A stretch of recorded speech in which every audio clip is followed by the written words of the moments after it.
और चलिए अब खबरें विस्तार से देखेंगे। आपके साथ मैं हूं नवेद। भ्रष्टाचार के आरोपों के चलते आईएएस अधिकारी राधेश्याम मोपलवार को राज्य सरकार ने बर्खास्त कर दिया है। पर सवाल यह उठ रहा है कि इस अधिकारी के खिलाफ बार बार आ रही शिकायतों को सरकार नजरअंदाज क्यों कर रही थी।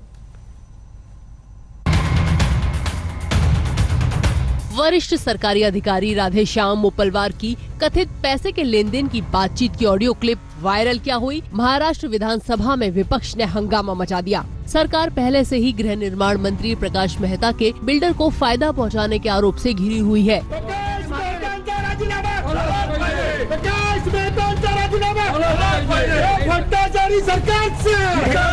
ऐसे में अधिकारी की ऑडियो क्लिप सरकार के लिए मुसीबत का सबब बन गई। बरं, आपलं जाल मेहता सांगितलं तुम्ही? काय जाल मेहता का दुसरं काय? जाल मेहता.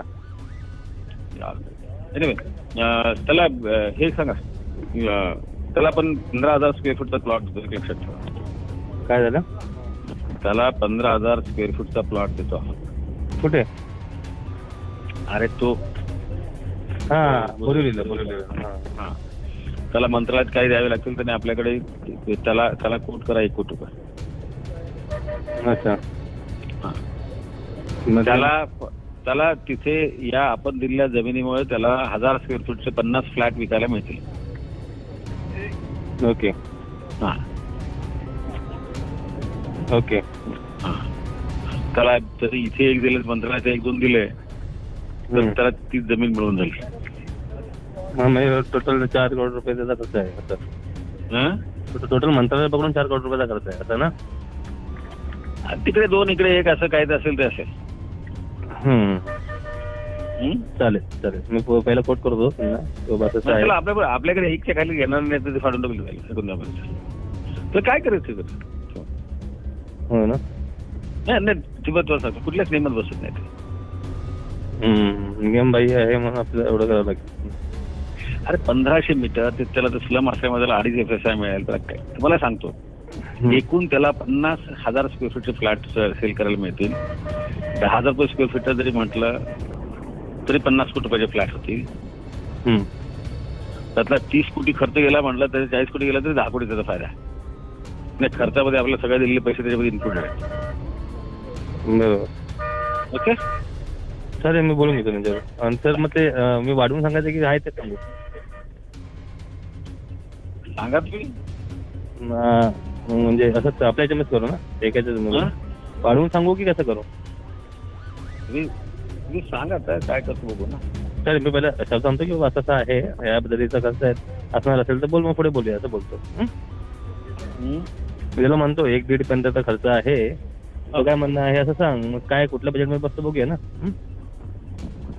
ठीक है। मोपलवार की गिनती मुख्यमंत्री के चहेते अधिकारियों में की जाती है। मोपलवार मुंबई को नागपुर से जोड़ने वाले समृद्धि हाईवे का प्रोजेक्ट भी संभाल रहे थे। वो प्रोजेक्ट जो मुख्यमंत्री सहयोगी शिवसेना की नाराजगी के बावजूद पूरा करना चाहते हैं। ये क्लिप वायरल होते ही पहले तो मुख्यमंत्री ने जांच के आदेश दिए, लेकिन विपक्ष का दबाव बढ़ता जा रहा था। इसके बाद मुख्यमंत्री को मोपलवार को समृद्धि हाईवे की जिम्मेदारी से जांच पूरी होने तक हटाने की घोषणा करनी पड़ी। लेकिन बात यहीं खत्म नहीं होती। आज तक के हाथ लगे ये कागज दिखाते हैं कि इस मामले को उजागर करने वाले एक्टिविस्ट ने सरकार से कई बार मोपलवार के बारे में शिकायत की, लेकिन शिकायत हर बार नजरअंदाज की गई। इस मामले को उजागर करने वाले सतीश मांगले का यह कहना है कि उन्होंने और एक बीजेपी विधायक ने पिछले 1 साल में कई बार इस मसले को उठाने की कोशिश की। राज्य की एजेंसियों से लेकर केंद्र की एजेंसियों तक और मुख्यमंत्री से लेकर प्रधानमंत्री तक उन्होंने खत लिखकर मोपलवार की आय से ज्यादा संपत्ति पर कार्रवाई करने की मांग की, लेकिन बावजूद इसके मोपलवार पर कोई भी कार्रवाई नहीं हुई। कि मुझे वो दबाने की कोशिश कर रहे हैं सरकार की पावर यूज करके। अभी ये निकालने के बाद, सरकार ने एक्शन लेने के बाद मुझे लगता है कि ये और भी कुछ कर सकते हैं। मतलब मुझे गुंडों से मार सकते, मतलब मेरा तो पहला आरोप है कि उन्होंने मेरा किडनैपिंग किया था, तो आज ऐसी है कि मुझे जान से भी मार सकते हैं। दिसंबर 2016 में सतीश मंगले ने प्रधानमंत्री कार्यालय को ऑनलाइन शिकायत भेजी थी। प्रधानमंत्री कार्यालय ने शिकायत को राज्य सरकार के पास भेजा, लेकिन शिकायत अनसुनी ही रही। इसके बाद फरवरी 2017 में इनकम टैक्स विभाग के डिप्टी डायरेक्टर विजिलेंस ने अपने विभाग के डीजी इन्वेस्टिगेशन को मोपलवार की कथित बेनामी संपत्ति की शिकायत के बारे में लिखा था। इसी वक्त सीबीआई के एंटी करप्शन विभाग ने महाराष्ट्र के डीजी एंटी करप्शन को मोपलवार के बारे में जांच करने का सुझाव दिया था। इतना ही नहीं, खुद बीजेपी विधायक अनिल गोटे ने मोपलवार की अवैध संपत्ति के बारे में महाराष्ट्र के मुख्य सचिव से शिकायत की थी। इतने सब के बावजूद मोपलवार पर कार्रवाई तो दूर, जांच तक शुरू नहीं की गई। इससे सवाल राज्य सरकार पर भी उठ रहे हैं। महत्वपूर्ण पोस्टिंग कांग्रेस और राष्ट्रवादी के कार्यकाल में हुई है और जो आरोप लगे हैं वे आरोप भी उनके कार्यकाल के हैं, पर सभी विरोधी दलों की भावनाओं का सम्मान करते हुए कल जांच के आदेश दिए और आज फिर से विरोधी दल की भावनाओं का और ज्यादा सम्मान करते हुए उनको 1 महीने के लिए पद से निकाला है। इसके बाद क्या चाहता है विरोधी दल? कांग्रेस एनसीपी सरकार के भ्रष्टाचार को मुद्दा बनाकर बीजेपी सत्ता में आई थी, लेकिन अब इन्हीं मुद्दों पर विपक्ष सरकार को घेर रहा है। मुंबई से साहिल जोशी और कमलेश सुतार के साथ आज तक ब्यूरो। इस हफ्ते अंधेरी में एक 14 साल के बच्चे की सुसाइड की वजह ब्लू व्हेल गेम माना जा रहा है। इस गेम में 50 टास्क दिए जाते हैं और आखिरी टास्क होता है सुसाइड। माना जाता है कि दुनिया भर में करीब 120 बच्चे इसी गेम की वजह से अब तक सुसाइड कर चुके हैं। मुंबई का एक स्कूल अब बच्चों को ऐसे जानलेवा गेम के प्रति जागरूक कर रहा है।